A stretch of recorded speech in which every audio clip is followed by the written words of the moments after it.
రామ్, భోజనం వడ్డించమంటారా?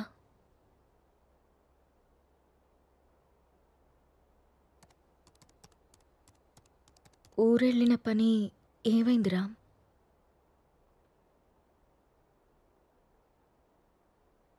ఊరెళ్తున్నానని అబద్ధం ఎందుకు చెప్పావు రామ్? నేను చూశాను రామ్, నువ్వు ఎవరో అమ్మాయితో వెళ్ళడం. లీనా అంటే తనేనా రామ్?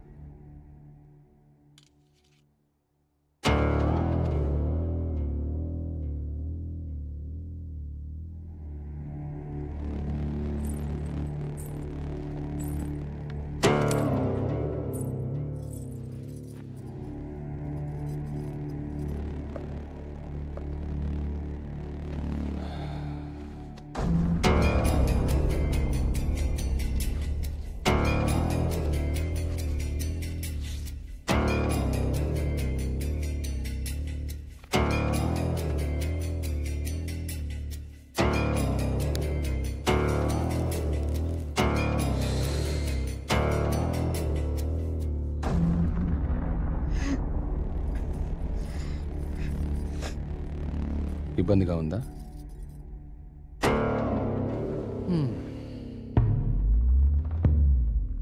ఇలా అబద్ధాలాడి ఊరికెళ్ళడాలు, నా ఇష్టాన్ని సంతోషాన్ని దాచుకోవడాలు నాకు ఇబ్బందిగానే ఉంది. లీనా నా గర్ల్ ఫ్రెండ్. 1 year నుండి అఫైర్ నడుస్తుంది. రాముణ్ణి కాదు, మగాన్ని. సీత, నా ప్రపంచం చాలా పెద్దది, నీ ప్రపంచం చాలా చిన్నది. నీ ప్రపంచంలోకి నువ్వు నన్ను లాక్కోవాలనుకోవడం చాలా తప్పు. నా చుట్టూ ఉన్న అందాలతో పోల్చుకుంటే నిన్ను చూస్తుంటే నాకు అసహ్యం వేస్తుంది. నాకు మాత్రం నువ్వు తప్ప వేరే ప్రపంచం తెలీదురా. సీత, దేవుడు ప్రత్యక్షమైతే వరాలు కోరుకోవాలి కానీ ఎప్పటికీ మన పక్కనే ఉండాలని ఆశపడకూడదు. నువ్వు ఒక అనాథవి. పెళ్లి చేసుకుని ఇంత మంచి జీవితాన్ని ఇచ్చాను, ఉండడానికి ఇల్లు, సొసైటీలో పేరు అన్నీ ఇచ్చాను. ఇప్పుడు నువ్వు అనుభవిస్తున్న ఈ ఆస్తి, ఈ హోదా అన్నీ నిన్ను పెట్టిన భిక్ష. అలాంటి నువ్వు నన్ను ప్రశ్నించడం మొదలు పెడతావా? ఇక ఆపేద్దాం.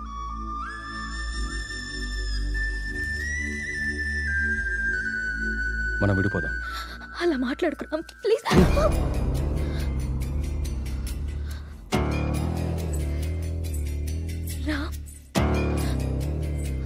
వద్దు, నువ్వొద్దు, నీ అతి ప్రేమ అసలే వద్దు.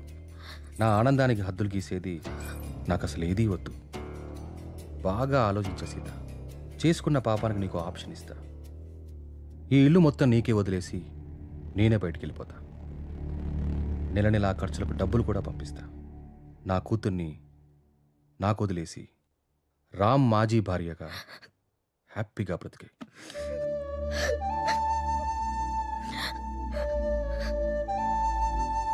నీకెప్పుడైనా నా మీద కోరిక కలిగినప్పుడు కాల్ చేయి, వచ్చి వెళ్తుంటాను.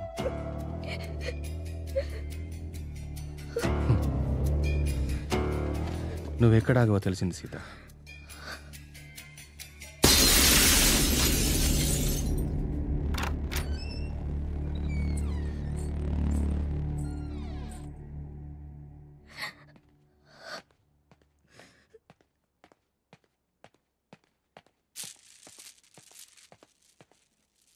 నాన్న కోపంగా ఉన్నారు, మనం వెళ్ళి బతుకుందాం.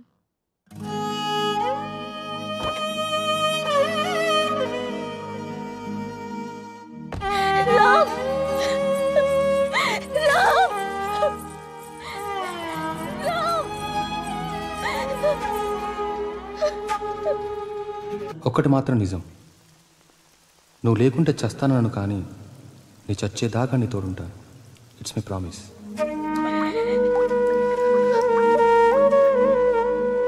అమ్మా,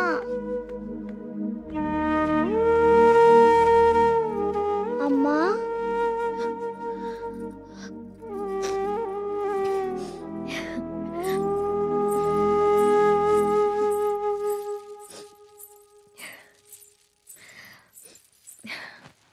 అప్పుడే లేచిందా నా బంగారు తల్లి? ఏంటమ్మా అలా ఉన్నావు? ఏం లేదు. నాన్న ఎక్కడికి వెళ్ళారమ్మా? అమ్మా నిన్నే. ఆడుకోపో. మరి స్కూల్? ఈరోజు స్కూల్కి వెళ్ళొద్దు. స్నానం చేయించి రెడీ చేస్తాను. ఓకే. సరేనా? సరే. నీకు వాటర్ టబ్లో బబుల్స్ వేసి స్నానం చేస్తాను. ఓకేనా? వావ్.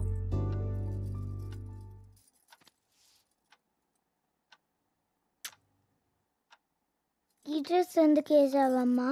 ఎక్కడికి వెళ్తున్నాం మనం?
నా చుట్టూ ఉన్న అందాలతో పోల్చుకుంటే నిన్ను చూస్తుంటే నాకు అసహ్యం వేస్తుంది.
అమ్మా,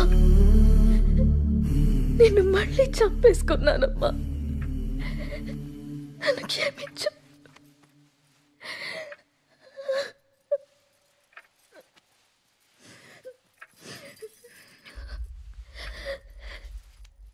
లాలీ లాలీ లాలీ లాలీ పచ్చోరా పుచ్చాయి.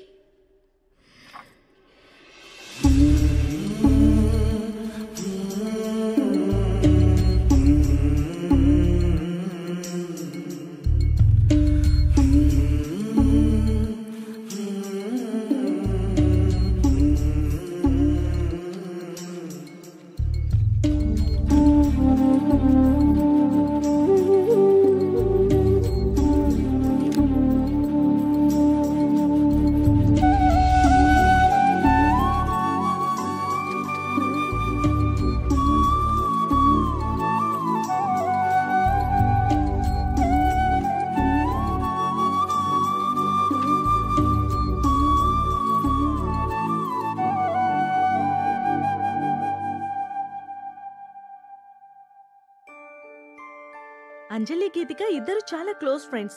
అంజలి చనిపోయిన దగ్గర నుంచి గీతిక చాలా డల్ అయిపోయింది. వాళ్ళ మదర్కి కూడా ఈ విషయం చెప్పి జాగ్రత్తగా చూసుకోమన్నాం. కానీ గీతిక ఇంకా నార్మల్ కాలేకపోతుంది. నేనొక్కసారి గీతికని కలవచ్చా? ష్యూర్. ఇప్పుడు వాళ్ళకి ప్లే అవర్. అదిగో అక్కడుంది. ఓ థ్యాంక్ యూ మ్యామ్. ఇంతకు మీరు అంజలికి ఏమవుతారు? మామయ్య.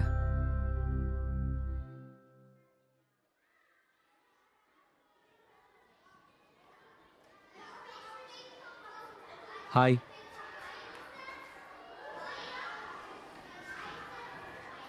నా పేరు విక్రాంత్. నీ పేరేంటి?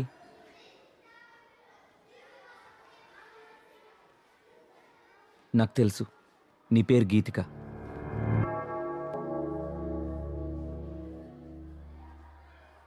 అంజలి ఎలా ఉంది?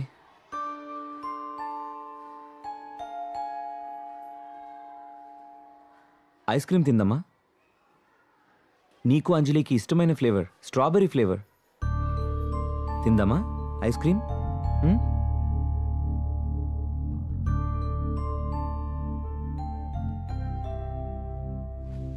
యాజ్ ఎ పారాసైకాలజిస్ట్గా నేను మీకు కొన్ని విషయాలు చెప్పాలి. Anjali Geethika close friends. ఆ విషయం మీకు తెలుసు. సడన్గా అంజలి చనిపోవడంతో గీతిక బాగా డిస్టర్బ్ అయింది. కానీ మీరు మాత్రం తనే మర్చిపోతుందిలే అని వదిలేశారు. చనిపోయిన అంజలి ఆత్మ కూడా గీతికని మిస్ కావడం మొదలుపెట్టింది. అందుకే అంజలి గీతికకు కనిపిస్తుంది. తన చేతిలో చేపట్టుకునే తన ఫ్రెండ్ని తనెందుకు టచ్ చేయలేకపోతుందో అటు అంజలికి ఇటు గీతికకి అర్థం కాక ఆ చిన్న పిల్లలు వాళ్ల కోసం ఓ చిన్న ప్రపంచాన్ని ఏర్పరచుకున్నారు. ఆ ప్రపంచంలో వాళ్ళిద్దరే ఉంటున్నారు. ఈ డైరీ చూడండి, మీకే అర్థం అవుతుంది.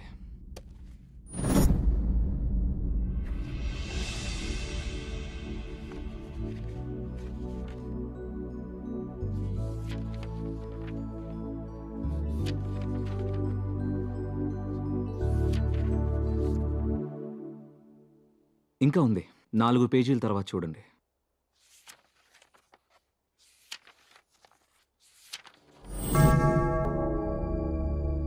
ఈరోజు డిసెంబర్ 8th, అంజలి బర్త్డే. అంజలి గీతికని ఎక్కడికి తీసుకెళ్తానని రాసిందో నాకు అర్థం కాలేదు. బట్ యు డోంట్ వరీ, అంజలి రాత్రిపూట మాత్రమే గీతికకు కనిపిస్తుంది. ఈ ఒక్క రాత్రికి మీరు గీతికని జాగ్రత్తగా చూసుకోండి. ఈ ప్రాబ్లంని నేను సాల్వ్ చేస్తాను. ఈ ప్రపంచంలో పిల్లలకి అమ్మా నాన్న ప్రేమ దొరికితే దేన్నైనా మర్చిపోతారు. ఆ ప్రేమను మీరు మీ అమ్మాయికి ఇవ్వండి. బాయ్ గీతిక.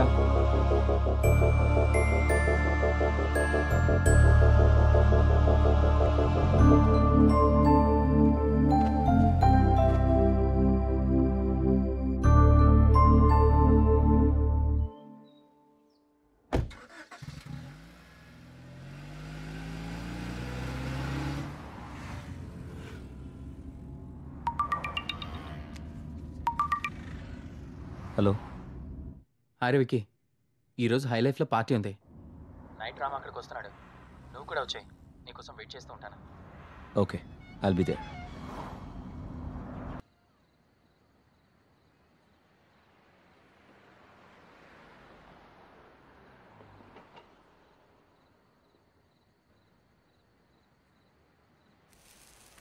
మీరు లైఫ్ని బాగా ఎంజాయ్ చేస్తారనుకుంటా.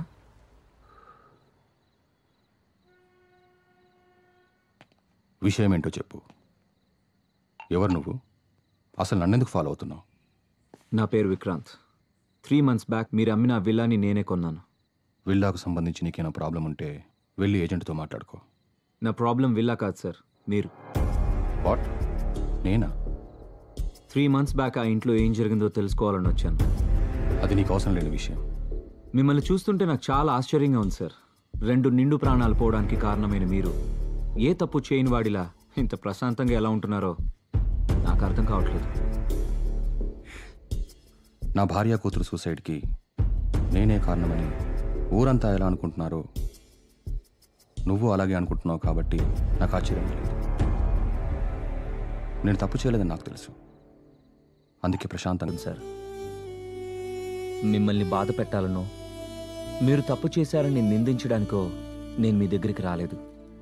వాళ్ళతో కలిసి ఉండమని మాత్రమే చెప్పడానికి వచ్చాను.